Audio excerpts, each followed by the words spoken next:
mm, mm.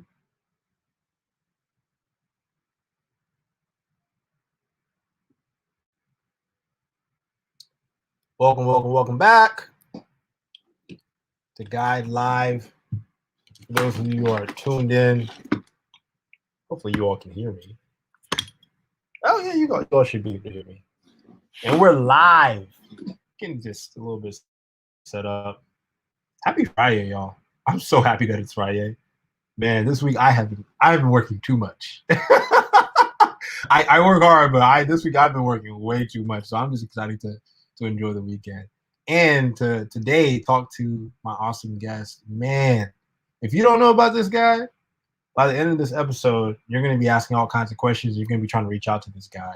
He's someone that you need to know. And I'm really excited to have him on because, we don't often talk about this topic on Guide Live. We talk about a lot of different topics, but we don't talk about what he knows.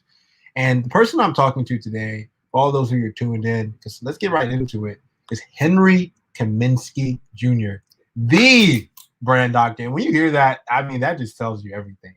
Man, Henry's a strategic thinker, with a knack for uncovering customer insights that inform strategy development and the ability to communicate ideas that inspire, inform, and captivate. Literally, whether it be for your personal business or for your company. Man, this guy has worked with John Bon Jovi himself, which is like a legend in the pop and music industry. The chef, Fabio Viviani, and I don't even know who that is, but he sounds amazing. And the guy that literally didn't build the internet, but he built one of the most successful companies in the world, Russell Brunson. Man, I mean, I've just said names that I'm like, dude, this is amazing. And we have him on the show, and he's gonna drop all kinds of gems, whether it be branding and marketing, but also the idea of the perception of value. What does that mean in today's generation? With that said, welcome, Mr. Henry Kaminsky. Henry, man, what's up, man? What's going on, my man? Happy to be here. Thanks for having me. Super excited. It is Friday of a holiday weekend, so I'm super pumped. So goodness, man. I appreciate you so much, man, for having me on. And absolutely. Where are you from? I'm in Jersey, New Jersey. What? Oh my God, how are things in Jersey, man? Things are wide open. Everything's back 100%, and we're rocking and rolling. We are rocking and rolling. The real life. Have you ever been to the Jersey Shore? I've never been to the Jersey Shore. I grew up there. Wow! What was that like? Never went to the beach. Never. Isn't it kind of crazy? Everyone that lives that's seen the Jersey Shore assume that everyone in Jersey just goes to the beach, which is not true. As I got older, I started appreciating it more. And then when I moved up to northern New Jersey, I appreciated it even more. So we go down a couple times a year, go visit old friends and friends from high school and stuff. My wife's not the beach gal. She's more of the pool gal. Yeah. So, but yeah, you take it for granted when you live there, but once you move away, you're like, oh man, I miss the food and I miss the sounds and the nature of the shore. So, but yeah, it was awesome growing up down there. That's amazing. So talk to us a little bit about your early years. How did you get passionate in the work that you do now, right? Was branding or like being an entrepreneur, building a business, was that always a part of like your DNA, man? Tim, if you would have told me 15 years ago that I'd be doing this today, I'd laugh in your face. I had no idea that this was going to transpire the way it did. I'll be honest with you, a quick little backstory. So when my parents got married, they tried for 16 years to have me and to start a family.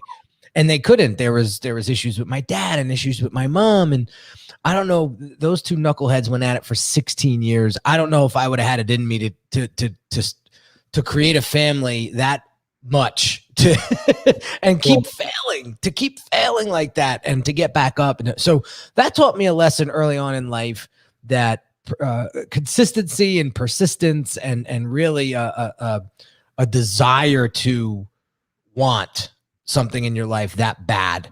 That was number one that really stuck with me in my earlier years as a kid. Then when I turned 2 and I almost died in my crib due to poor nutrients. I don't know what my parents were not giving me to eat or whatnot, but basically they rushed me to the hospital, realized that I was losing all the nutrients in my body, and they quickly pumped me back to life. And as I got older, I never understood why my mother used to call me her miracle baby, and I was like, I don't know what that means at 6 years old. You know what I mean? And when she said that it took me 16 years to have him, I thought women were pregnant for 16 years.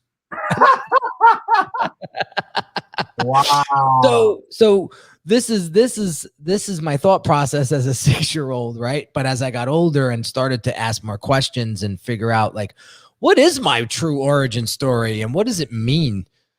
That's when I really started to realize that, like, I'm here on borrowed time. I'm here to help people.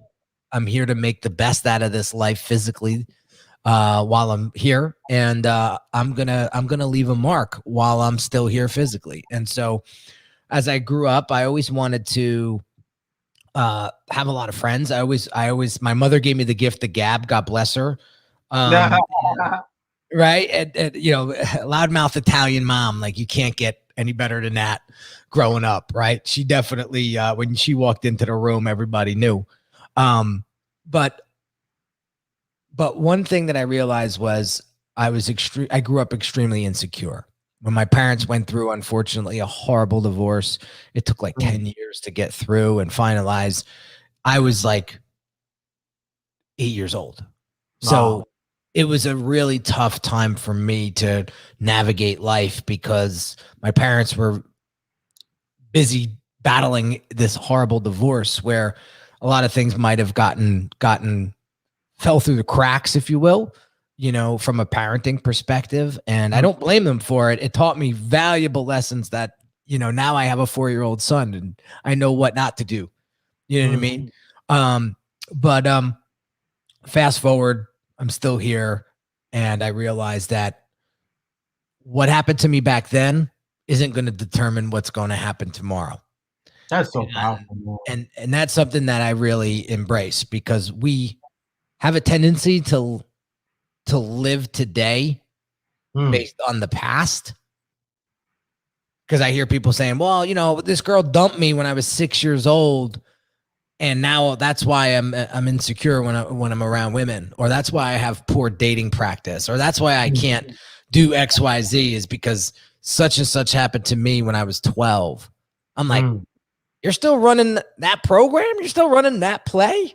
Like, you're 30 something years old. Like, when I turned 40 last year, I made a promise to myself that I am not living the next 40 years, God willing, the same way I'm living my last 40. So I woke up really quick. Like, you watch, when you turn 40, things are going to switch for you, and you're going to start to see things a lot different moving forward. And so, you know, I'm living every day like it's my last, and I'm thinking, who can I help? Who could I serve? How could I fulfill my wishes? How could I create wealth for not only me, my family, but the people that I serve? Like, I'm not going out where people are going to be like, Henry, who? Like, who's that guy? Like, you're going to know who I am. But before I die. And that's my goal, because all this content that I create on social and these podcasts I go on, my son is going to get to an age one day and start Googling shit, you know, and he's going to Google my name. He's going to try to figure out, what the hell do I do? And this content like this, that's going to live online forever, are going to be the stepping stones for him to navigate this world and become the man that he wants to be. And so that's that's how I look at content creation, is how could I leave a mark on Tim today? How could I leave a breadcrumb trail for my son as he gets older, to guide through this crazy life that we live in today? Like, this world is just moving so fast, and there's so much going on. There's so much more to digest than when we were growing up, right? So I want to help people navigate through that, and I just so happen to do it through branding and through design and through what I do for my, in my life's work. But growing up, I had no idea. I knew I was going to be helping people. I had no idea I was going to be doing it through branding and through, personal branding as well. Yeah, man, it's so powerful what you're saying, because I think that, this is something that's so relevant for people today to think about, the impact of their lives. And if COVID taught us anything, is that obviously life is short for so many people, right? You're not promised tomorrow. Talk to me a little bit about when you think about helping people navigate their personal brand, whether it's behind their business or it's within a company. Yep. What do you usually tell people to focus on? You have such a deep strategy, and you have so much on your website that you do. Like, how do you tell them to just hone in on one thing? Like, how do you approach those conversations with them? It's very, I'm not going to use the word simple. It takes time, right? Mm. When I was growing up, I was doing all the right things for the wrong reasons. Mm. So I was my uncle owns a big construction company, and a lot of my relatives work for the business. So it's a big family business, right? And when I was growing up, I said, that's great to fall back on, perhaps if I ever needed it, but I want to do my own thing. I want to blaze my own path. And when I was doing that, I thought that I was making people proud. But what I was doing was creating a tremendous amount of resentment by the way I was doing it. So I lived a very humble childhood. We didn't grow up poor, but I wasn't rocking Jordans, Yeah. My father still has the same pickup truck that he used to drive me around in high school. He still has the damn thing in his yard. So I didn't grow up with the flashy stuff, but when I went to go visit my uncle, I saw all of that. And I was like, one day I am going to have that stuff. And I thought it was just for this. I thought the stuff was going to make me happy, but it didn't. Right. So what happened was I wound up pissing a lot of my family off because they saw it as me throwing it in their face. Like, look at me, look at what I'm doing. Right. And so that created a lot of ruckus. And going back, I said this in another podcast. I said, I watched this movie on Netflix. It was called what the hell? Oh shit! It was the James Brown movie. I can't remember the damn name of it, but James Brown said it himself. He said, "I paid the cost to be the boss." And if I could go back and change a few things, I probably would. Be a little bit more transparent in why I was doing what I was doing versus throwing it up to people like, look at me now. So I was the epitome of young money. And that didn't work out too well for me. Yeah. And for those that may not know what that means is like I lived paycheck to paycheck. Even though I was making hundreds of thousands of dollars, I was still living paycheck to paycheck because I had an image to withhold or upkeep. I had to show everybody how successful I was because I was so damn insecure myself. Dang. And it ran me ragged. It ran me dry. I almost lost the business twice because of it. I was extremely uneducated in financial intelligence. So I was just pissing money away. I would go to the jewelry store on a Tuesday and go buy 2 Rolexes because I could. Wow. And people see that lifestyle and they're like, some look at me like, who the hell do you think you are? And then some people must be like, oh, he must be doing really well. And I kept building this facade. And finally it just came crashing down because I ran out of money. And as I got older, I started to get more mature. And I was like, is this how successful people really live? Like, is this how real wealth is built? Hell no. Because some of the most richest people I've studied in the past, like they're driving 1992 Cadillacs. but they're worth 50 billion. Yeah. So that's what made me start to realize, like, no. This is a crash. This train is going 500 miles an hour into a mountain. And you are this close to hitting it, Henry, if you don't shape up. Wow. And so to answer you your woke question, yourself up is kind of how you woke yourself up. I woke myself up by going broke. Because I hit the pinnacle of my career, and I said, okay, I guess there's only one way to go from here, and it's up. But that was not the case. It came crashing down. And because I realized that, like, I hated myself. And there was a lot of self-sabotage that I was doing to make all of this happen. And so what I realized was, you need help up here, mindset wise. You know, that's going to help things later on. And so I went to therapy, and I got mindset coaches, and I got coaches for business, and that's what really turned things around. So I know this is a really long-winded answer to your question, but what I really want your audience to pick up on is know who you are and know who you're not. And you really need to get real with that, because when you can continue to play a part that you don't own deep inside, you're done. It will, I can promise you, it will catch up to you. Look at all these celebrities, Tim. Yeah. Yeah. Speak on it, man.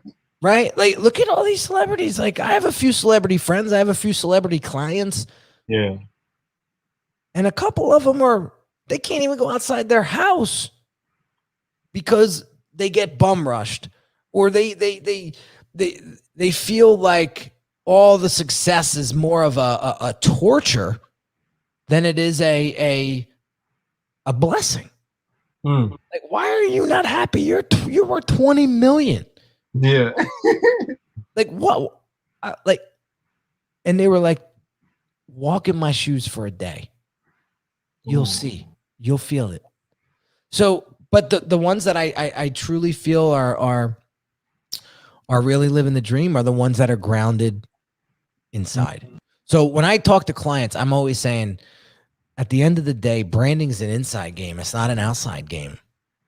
Like, when I take clients through the Brand Accelerator program, I'm finding the internal stuff, not the external stuff. Because once I figure out the internal stuff, we could create the outside stuff to be more authentic and more transparent and more impactful.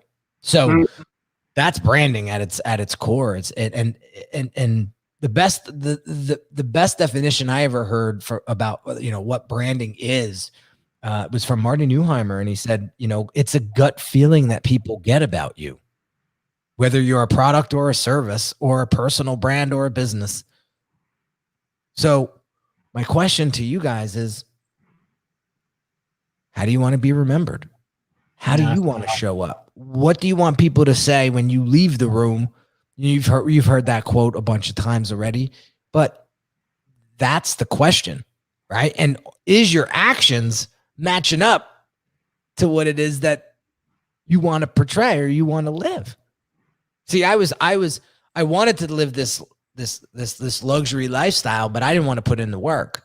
So I would cut corners. I would get the business because I'm good at selling, but then I would just shit the business. I wouldn't care about the outcome so much, right? You start doing bigger work, bigger projects, that shit doesn't fly. So I had 2 disgruntled clients who I had to refund 40 grand in a day, which put me 40 grand in debt because, like I said, I worked paycheck to paycheck. I couldn't afford not to work. So when that shit hit me, I was 40 grand in debt overnight. How do you get out of that? I crawled out of that. I figured out how to get out of that. And I did, right? but it taught me a valuable lesson. When you want to play with the big dogs, you got to act like the big dogs, and you got to be the big dog yourself. So that's why I always say the quality of your brand is going to determine the quality of your client, and your client is going to determine the quality of your life. So when that happened, we're talking about 6 years ago now, right? When that happened, it woke me up. I said, what kind of Mickey Mouse operation are you driving here? Wow. Like, do you really want to do something with this business, or is this a joke to you? This is my internal thinking, my internal conversation. And I realized that no, this is going to be how I'm going to serve and how my mission and purpose. I've been in business for 6 years at the time, and I was like, I'm not giving this up. I worked too damn hard to get here. So I invested in myself. That's when the therapy came in. That's when I built out a team. That's when I hired the best of the best, and I started to get the inner work done. I haven't had a refund in like 4 years. Wow. I haven't had to refund somebody in 4 years. Like, I am proud of that.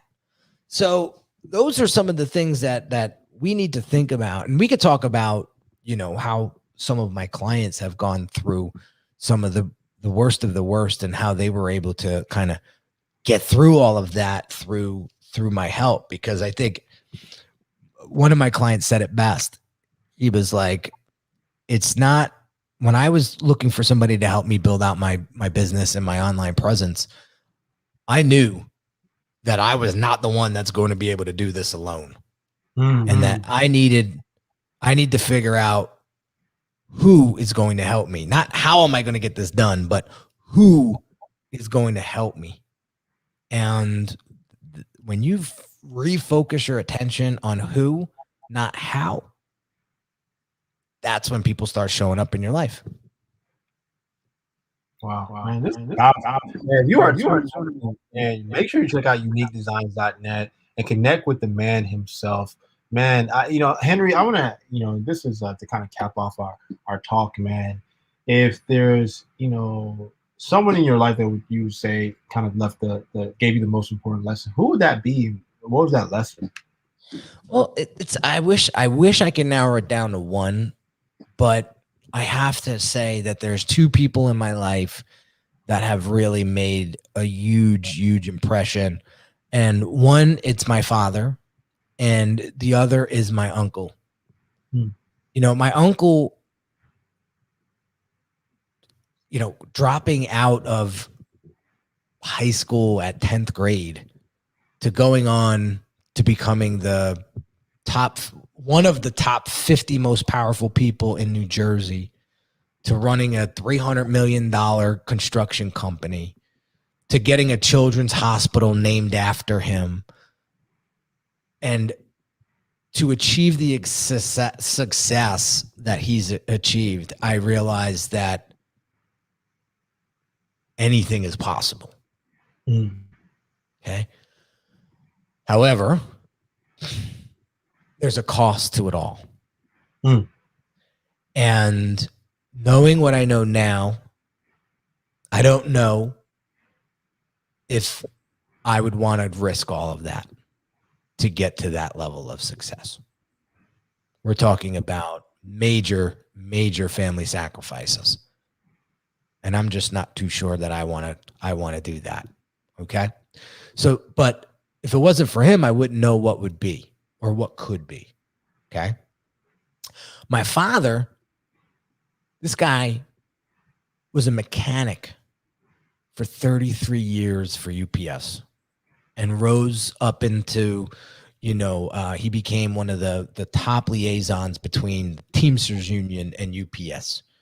And that's a pretty reputable position to have when you get there. But he hustled his way up, but he didn't do it like my uncle. He did it with his hands.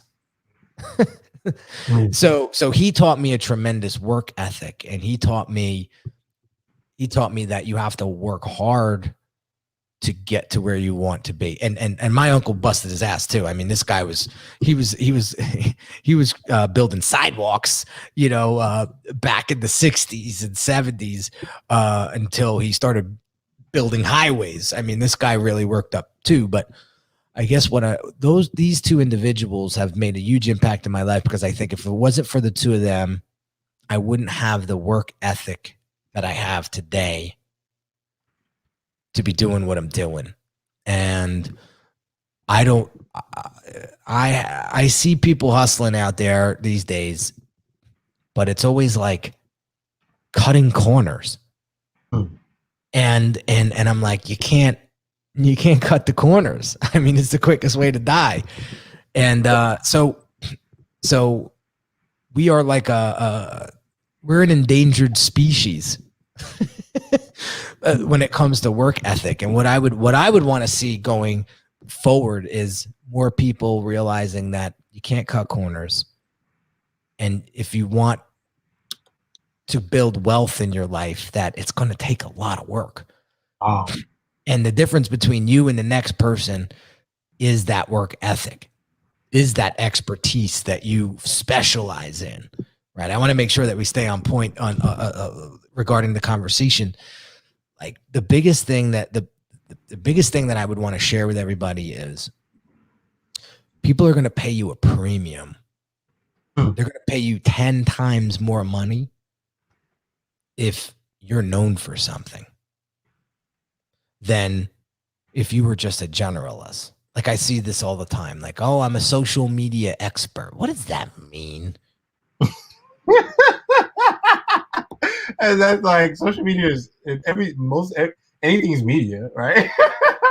So, what does that mean? So, but if somebody's in the market to help someone that needs help in, positioning themselves online, helping them really create a digital footprint online, making sure that their look and feel and all of that, like they're going to think of me because that's all I talk to. My clients are personality brands. They're the coach, they're the consultant, they're the person that wants to scale and monetize their expertise, but don't know how to do it. Right? When you think of personal branding, I want you to think of Henry Kaminsky. Right? If you're getting your leg amputated, who do you want? Like your primary care doctor to do that job, or somebody who's specialized in removing limbs? You know what I'm saying? So if I could leave you just with anything when it comes to branding, be known for something and own that.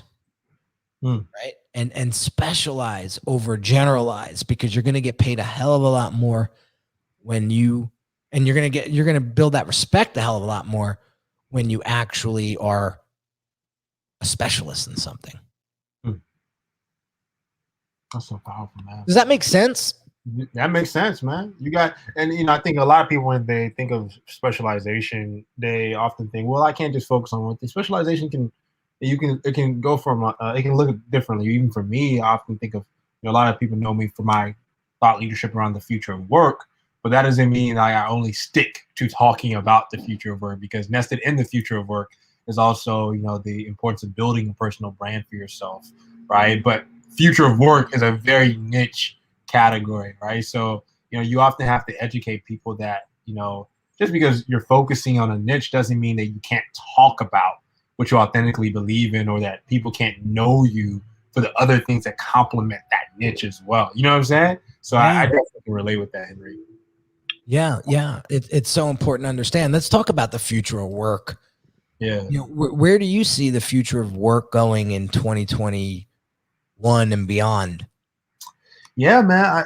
I think right now, what things are looking like, dude, I truly believe that it's all about personalization. Really thinking about from end to end, how are you personalizing the employee experience for your people? You know what I'm saying? Guys like you're an entrepreneur.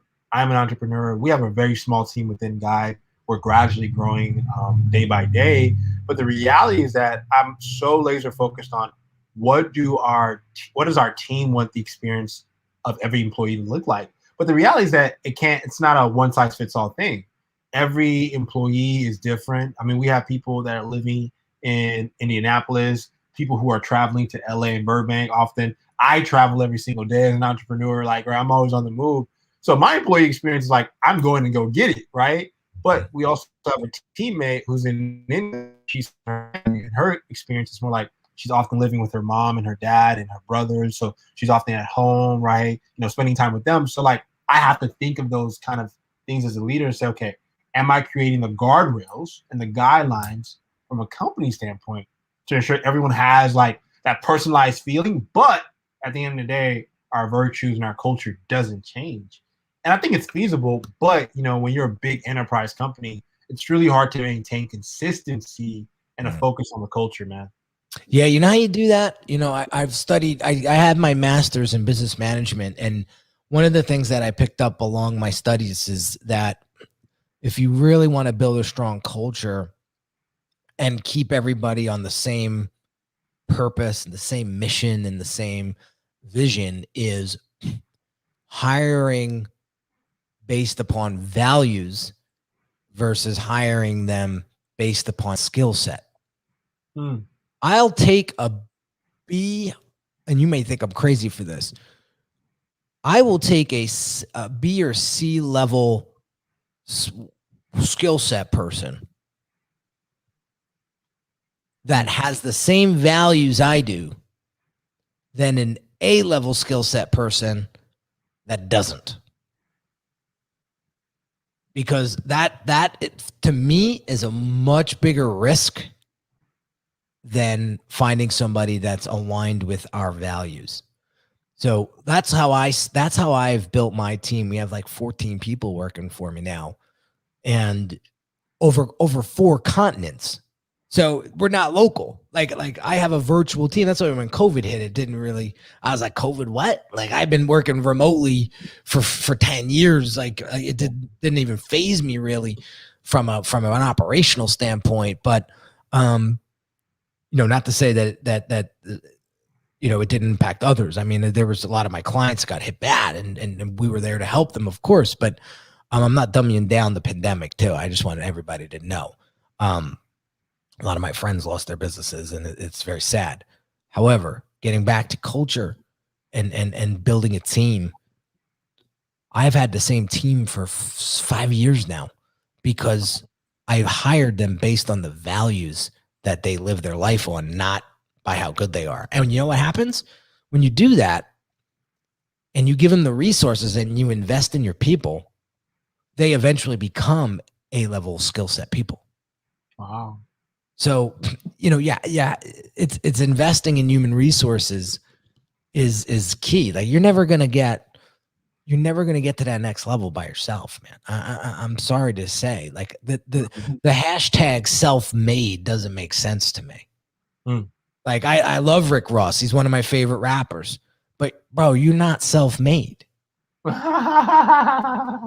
Like if it wasn't for the person that put him on, you're not self-made, bro.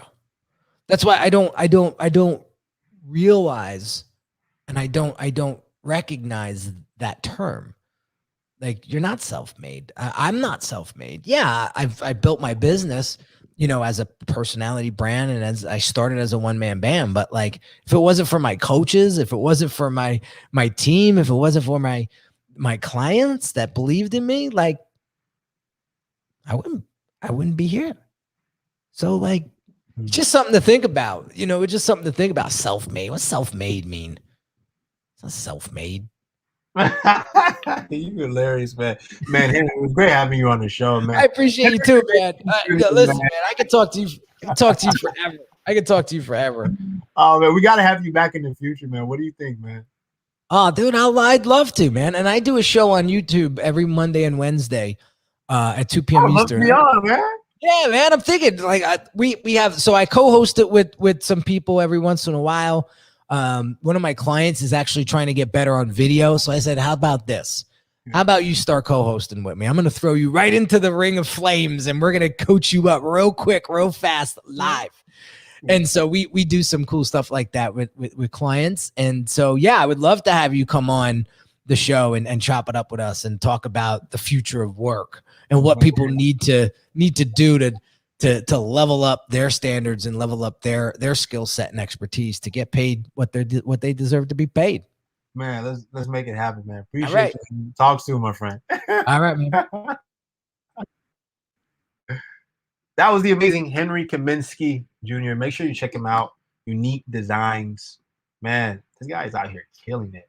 And, you know, he's really inspiring a lot of people. And I think one of the biggest things that I picked up from what he just shared with us is this realization that you need to wake yourself up when it comes to building your brand, your business, or thinking about longevity in your career. You need to wake yourself up, and don't let it be that you go broke or that you hit rock bottom before you wake yourself up. So shout out to Henry for coming on the show and sharing those gems with us. With that said, Team Guide, Big Black Tea, we got it in stock. Check us out, bigblacktea.com. In addition, thank y'all for all of the love for our new site, and you can find that at guidegroup.com. But I want to show love to one of our amazing members. I personally want to give her a shout out on camera. Hopefully she watches the show, she listens, she sees this. But shout out to the Allison Decker for showing us love.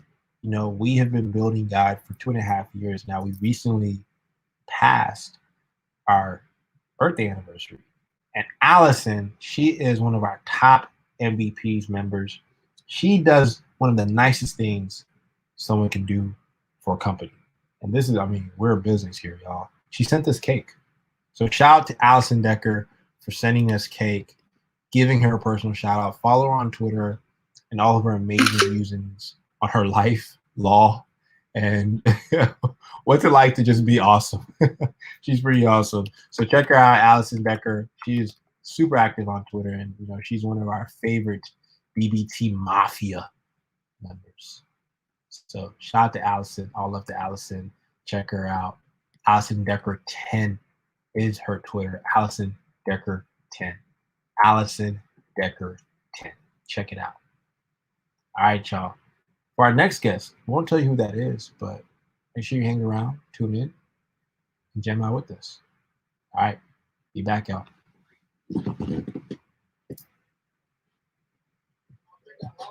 Yeah, we be winning. We pull up with the homie, yeah, and I just play. Tell me, shorty, yeah, I'm stripping with the tape.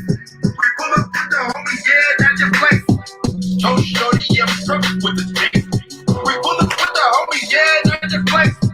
Tell me, shorty, yeah, I'm stripping with the tape. We pull up with the homie, yeah, and I just play. Tell me, shorty, yeah, I'm stripping with the tape. Babe, my label be the image. Shares, yeah, we got plenty. You deserve a percentage. Us, we only come for digits. Guy, we, they be winning. Guy style, we the signal. In it. BBT talk, yeah, she got figures. BBT, yeah, she be winning. We pull up with the homies, yeah, not just play. No shorty, I'm struggling with the thing. We pull up with the homies, yeah, not just play. No shorty, I'm struggling with the text. We pull up with the homies, yeah, not just play. No shorty, I'm struggling with the text. We pull up with the homies, yeah, not just play. No shorty, I'm struggling with the text. Now that's our man, we be killing. My gal, ooh, she be sinning. Bush boy, we only make killings. All star, you already know the business. Homie, you ain't with the business. Stop. I own a percentage. Stop. You wish you had it made. Maybe you fly with the bitches. Girl, yes, we the winners. I'm in the heart, yeah, we be winning. Girl, yes, we the winners. I'm in the heart, yeah, we be winning. We pull up with the homie, yeah, not your place. Don't show the young truck with the text. We pull up with the homie, yeah, not your place. Don't show the young truck with the text.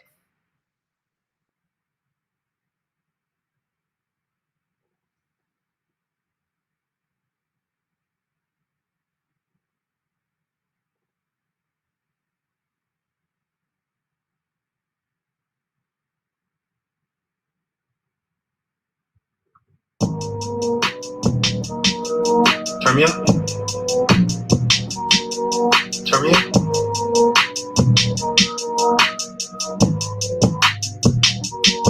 I'm on the way, been pushing bricks on bricks on bricks on bricks in second grade. Money straight so long, baby, know the flex so bad. I need a beat. I said, who gon' rock me like she dead? Little short, love me long, so she ride the wave. Ballin' racks on racks on racks on racks on big bread. Move facts on facts on facts on facts like in the stairs. Shorty love me harmony, she love the ways and taste. Baby mama told me I'm a when she love my taste. Little trap mommy's telling me I live like Dre. I told her nah, baby, that's just not your DNA. I need a BBT who gon' love me like she crave. I need a back beat who gon' love me like she bad. I need a sexy thing who gon' love to misbehave. I need a Texas mommy who let diamonds in her chain. I need a wine mommy who sips that cream and cake. I need a trap mommy who gon' tell her I need money, big stacks, baby. M's for my mama, whole squad jump crazy. We don't rock with us cause they move too shady. I'm on the way up. Tell them I need money, big stacks, baby. M's for my mama, whole squad jump crazy. We don't rock with us cause they move too shady. I'm on the way up. Tell them I need money, big stacks, baby. M's on my mama, whole squad jump crazy. We don't rock with us cause they move too shady. I'm on the way, I'm on the way. Been pushing bricks on bricks on bricks on bricks in second grade. Money stretch so long, way you know the flex on bed. I need a I said, who gon' rock me like she Jay? Little shorty, love me long time, she love the way. She said she rock designer, so I gave her a little taste. Take the energy from my neck to my chain. She call me a big old trio, cause all I do is take. I need a Cardi B, who gon' give it to me straight. I only trap for digits, baby, that's just how I play. I need a vintage mommy who takes premium grade. Don't on my mind, you don't think me the way. I can pop it for me, baby. Give me a little taste. From my neck to my chain, she know tell them I need money, big stacks, baby. M's on my mama, whole squad jump crazy. We don't rock with us because they move too shady. I'm on the way, I need Cardi B, who gon' get it to me straight. I only trap the dishes, baby. This is how I play. I need turn me up. All I do is turn me up. I need Cardi B, who gon' get it to me straight. I only trap the dishes, baby. I'm on the way, been pushing bricks on bricks on bricks on bricks in second grade. Money stretch so long, wait, know the flex so bad. I need a beat. I said, who gon' rock me like she Jay? Little short, love me long, so she ride the wave. Ballin' racks on racks on racks on racks on big bread. Move facts on facts on facts on facts like in the stairs. Shorty love me harmony, she love the ways and taste.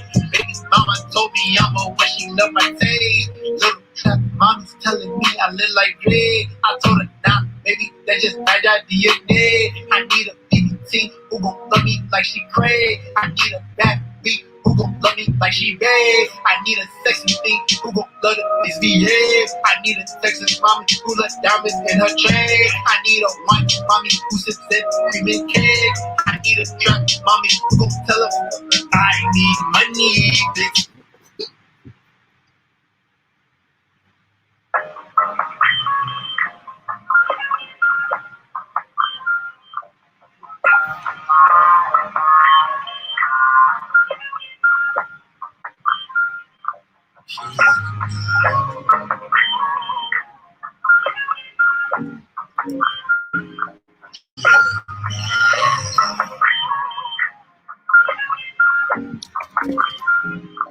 She was my first Thessalonians 4:1. I'm getting you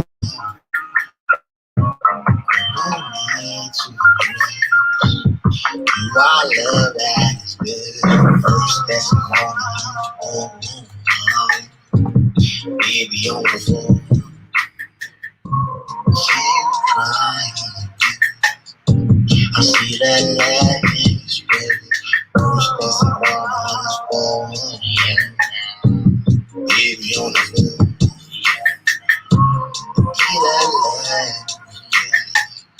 Give me that love. First Thessalonians 4:1. Baby, on the phone. Give me that love. Give me that love.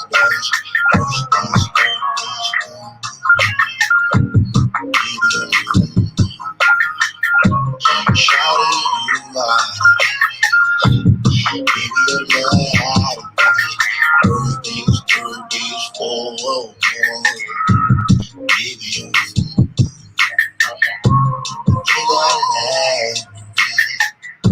give me that light, yes. Birthdays, for baby, on the floor. Shawty, you light, baby, you light, yes. Birthdays, I get you. You don't need to while I first Thessalonians 4:1. I get you. No need to you are love that is good. First Thessalonians 4:1. Baby on the phone. See you trying. I see that light is red. First Thessalonians 4:1. Baby on the phone. Give me that love. Give me that love. She had a nice. She had a nice.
And we are back to Guide Live, the best B2B jam session in the West, the Southwest, the East, the North.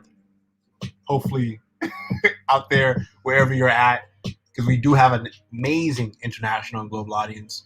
I'm excited because we are talking to someone that you need to know for our next slot on today's live chat. Man, she is a rock star and don't even know really where I should start with a resume, but I'll do my best to start. I'm excited to be connected with her because we have so much to talk about when it comes to natural organic brands, but she's also a podcast host as well.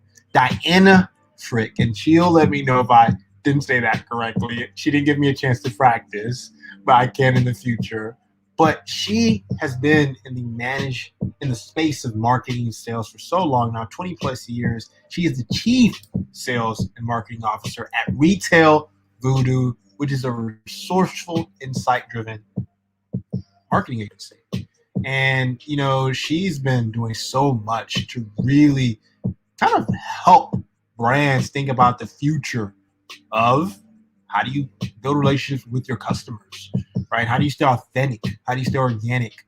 And at the same time, how do you not just keep up with trends, but be ahead of them?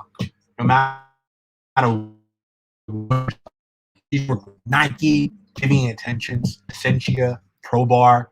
I mean, this lady knows brands and she knows how to help you build a great one and a sustainable one.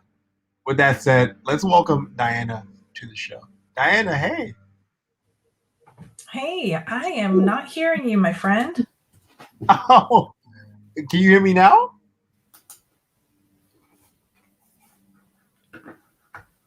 Let me check. Sorry.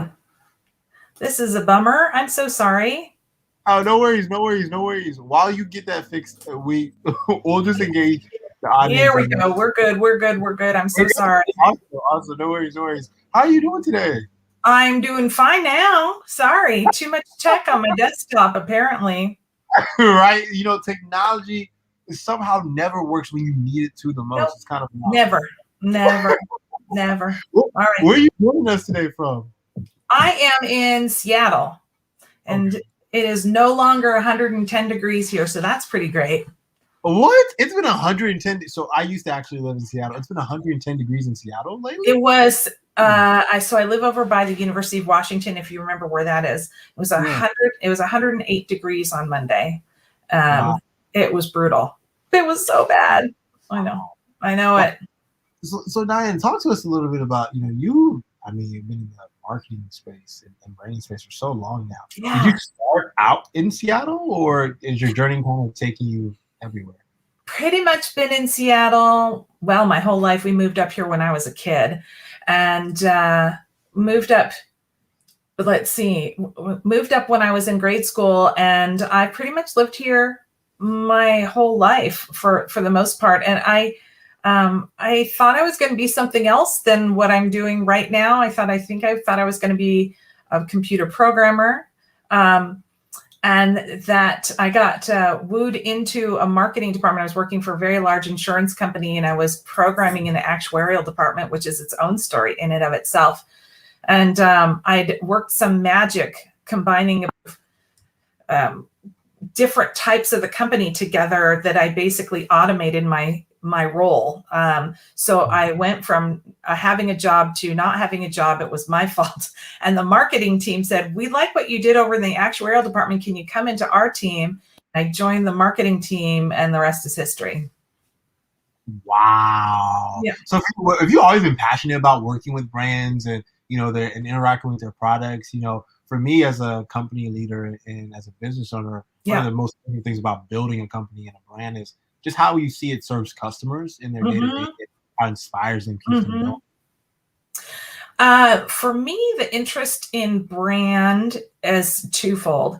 I love brands. I have my favorites, of course, and I love the business of branding. But the part that I like the most is the analytical side of it. I like looking at the data and saying, okay, how are we going to serve our customers' needs? How are we going to build our business? How are we going to slice and dice this data so that we can pull the right levers to do whatever it is that we need to do? I really like the analytical component of it. And then the other part of it, which is really closely tied to really very competitive. So when I get to look at the data and go, how can we beat this brand over here? How can we be doing something better than them? I like it at the end of the day when our brands are crushing it and we're like, yeah, we used a lot of research and data to build the brand, to build the business, and then crush the competition. So it's a little bit weird, but I like competition, and I like that we get there through data. Wow, and data is so powerful, especially in today's day and age when things are always changing. If you have Yes. a pulse on how your customers are feeling and a sense of a Yes. behavioral trend on what they want, Yes. you got to make your marketing even more powerful. Yes. Yes.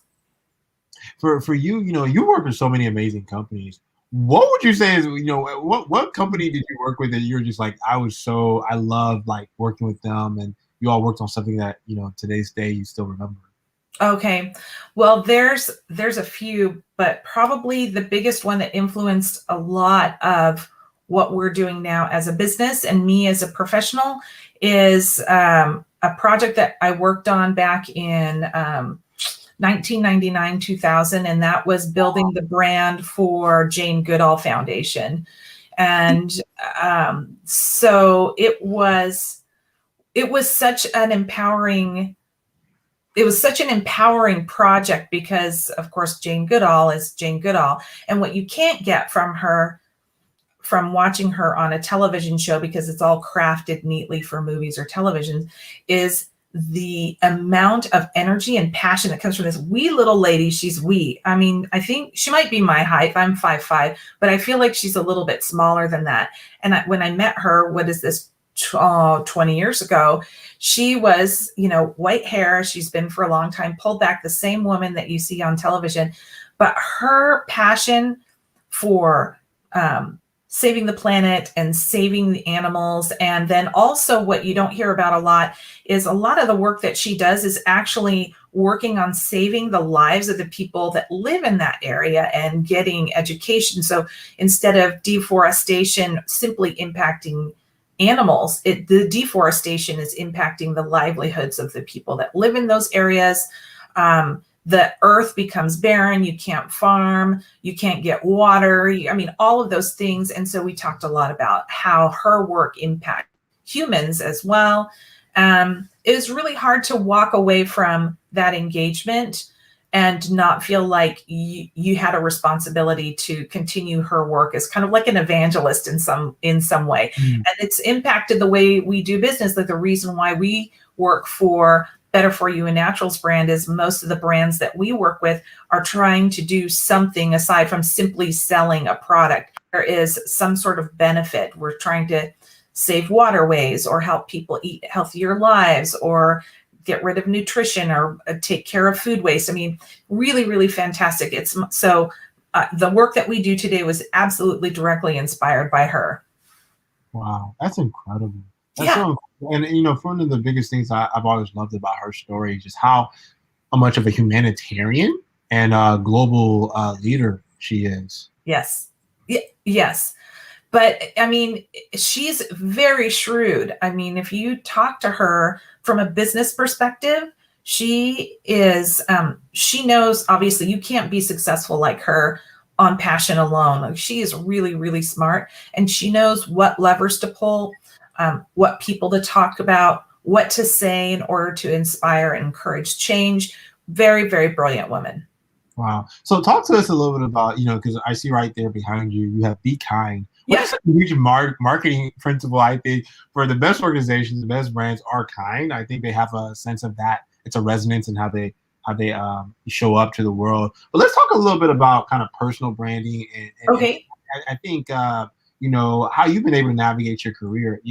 There's this huge trend right now in terms of, you see a lot of brands taking a stance on empowering women. Most recently, I just noticed that the Jordan brand has announced their female roster, and it's filled with more women than ever before. Talk to us a little bit about your perspective on that, being a really successful female leader in the brand. Thank you. Well, I have been really surprised to see how much movement has happened kind of in the last year, being it's 2021. A lot of change has happened culturally. There's been a rupture. Again, there's like a rupture every so many years where things have got to change. Things have got to change for women, for people of color, for people with disabilities, the LGBTQ community. I mean, groups of people that have traditionally been disenfranchised at different levels. And I feel like this last year, I'm feeling more movement. And I really attribute it to podcasts like your own. I myself started a podcast to elevate women leaders that are in the industries that we service and take care of, and to help create parity, so to speak, and normalize diversity in leadership. Simply because women in leadership, I think you've got the big thing about having women have some sort of equality or some kind of equal visibility or responsibility is, women tend to have a certain way of looking at the world, and men have a separate way of looking at it. When we work together, we're really, really powerful as, working together as men and women. Women tend to look at the world in a much more broader terms. Culturally, we've always been the caretakers. We've been the people that have looked out for things. We have collected. We are human. We're a little bit more loving. And men are really great about being very siloed and tactical and checkbox and thinking deeply. This is not universally true, but it is at a high level. This is what we see common between men and women. And so when women are in leadership and they are leading a team or leading a company or leading a project, their approach to leadership is a little bit more inclusive, holistic, and broad reaching. And so when you have women in leadership that think that way, and men in leadership that come alongside and make sure that deep areas of expertise, we're checking off all the boxes, we see some really great strength. And the companies that are embracing this shift, managing the shift dynamics, are the ones that are really coming ahead and moving forward in business in some really great ways. The sales and the dollar and the P&Ls at the end of the day really are proof of the pudding. Wow, that's amazing. No, it's so true. And I think you're seeing this huge movement, and you're seeing a lot of culture as well, where there's a lot of gender norms and gender constructs that are being challenged. And it's forcing, I think, companies such as Nike, you've worked with them in the past, to rethink how they're thinking about positioning, engaging the influencers and artists that they work with. It's a powerful plan. Diana, it's been such a pleasure having you on the show. I want to ask you, there's a lot of people within our community, Team Guy community, who are super interested in, maybe hopefully building their personal brands or really leading success for their companies, and building the brands within their companies. What would you say would be 2 or 3 tactics that you help with clients or even in your business that you practice in ensuring that, people show up, or like the brands that you work with show up the way they want to show up? Yeah. So the first thing that we notice is, the first thing that we always like to say is narrow your focus. So oftentimes when people are building a brand, they get really excited at the shiny new. This is a good idea. This is a good idea. I'm going to add this. I'm going to bop this. I'm going to try this. I'm going to dump this. And what we try to do is we kind of go, let's narrow the focus. And this is the same with a personal brand or whether you're a small business owner. And you'll even see this with larger brands like, let's just use Coca-Cola, right? Or Pepsi. When you think of those brands, you generally you might think of many products, but you might think of only one thing and how they fit in your life. And you don't think of Coca-Cola. If you were a person that drinks their sports drinks, you might see them as the people who give you sports drinks. If you were somebody who drinks their sodas, then you might think of them as that's your brand that you go to when you're wanting something refreshing and cool and sweet. And I think as humans, we sometimes get distracted professionally when we're building our own personal brand, and we want to be this, and this. We want to be too many things to too many different people. And the goal at the end of the day is, let's narrow it down. What's your passion? What's your love? And what are you good at? Overlap those 3 things. And then you'll have some focus. in building that brand. And then things like your personality will naturally come out in those efforts, because you are who you are, because of you're good at those things and you're passionate about those things, rather than just going, well, today I'll just use myself as an example. I'm going back to school to get my MBA, and I'm also training for a marathon. And those are it. Like, that's it. That's all I can do outside of work. And those are the 3 things that I can do. The minute I start stacking anything else on top of that, I become nothing. You become like, if you try to be everything, you become nothing. And we say this is true for brands as well. Those brands out there that are flopping around a little bit, who kind of think that they know who they are, or they're pulling design elements from RX Bar and Kind Bar and slapping it together and going, this is who I am, are really giving power to those brands because of how they look and they act, rather than creating something naturally that's their own. Does that make sense what I'm saying? It makes 100% sense there. Okay. You know, we were just talking to a marketing and branding leader as well, as our prior guest. I love the way he put it when he says that, you know, branding is something that comes from within, whether it be a person or within a company, versus from outside extrinsically. Yes. And that's the what you just said. Yeah. 100%. Hello? Oh, I saw you. I'm sorry. Yeah, I'm back. You're back. We're back. Okay. Thank you for bearing with us, Diana. Diana, it's been such a pleasure, you know, talking with you. We need to have you back on. Are you going to come out with a book soon so we can all read it? Oh, I've been thinking about it. It's not in the works yet. It'll probably be in the next 12 months or so. So if and when that happens, I would certainly love to send it your way. Absolutely. Oh my goodness, Austin. We would love to have you back on the show. Awesome. Around that time as well. Yes. All right, y'all. Make sure to check out Mrs. Is it Frick, by the way?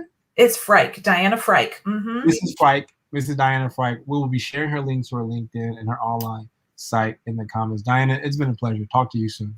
Thank you so much. Bye now. We will. And that was the Diana Frike on Guide Live. I swear we have some of the best and most brilliant minds in the world who have been on the show. You know, I don't even know how many episodes we've had so far. It's been like at least, we definitely are at the 200 mark. We should probably celebrate that soon.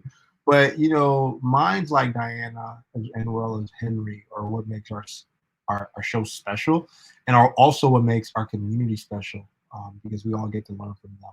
So make sure to check them out, and definitely follow retailvoodoo.com, which is the company, the strategic branding design agency headquartered in Seattle that Diana works with. And let me tell you, she knows her stuff.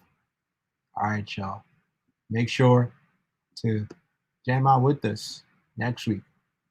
Before you go, make sure you check out bigblacktea.com. We are in stock. Find you some harmony this weekend, some zen this weekend.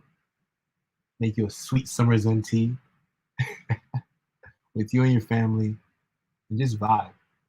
In addition, check out our new site, guidegroup.com. We've been loving your feedback that you've been sharing with us. You all are amazing. You send us cake. You write good words on Twitter and LinkedIn. And you send me really nice and kind DMs. So shout out to you all. Shout out to Danielle, Donnie, and the greatest of all time, one of our MVP members, Allison Decker. She sent this cake for our birthday. And if you didn't hear, it was recently Guide's birthday. So show some love. Wish us a happy birthday. It's never too late to wish a happy birthday. Every day should be someone's birthday, if anything. Right? All right, y'all. Be smooth, be well. And at the end of the day, do you. All right. Peace.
Bruh, it's literally a herb.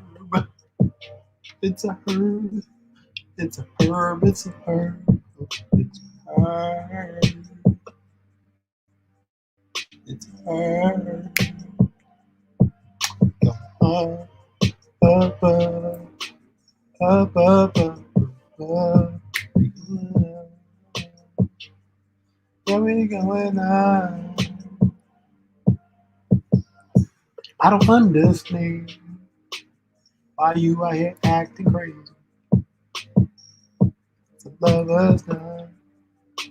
You out here wanting to be my baby. I'm trying to understand why you out here going acting crazy. Baby, it's a lover's night. I know I want to find someone to trust. I know I need you, girl, you get me good. We are the same two, but you're I can't help but understand it. Why I need you. If there's love, it'd be true.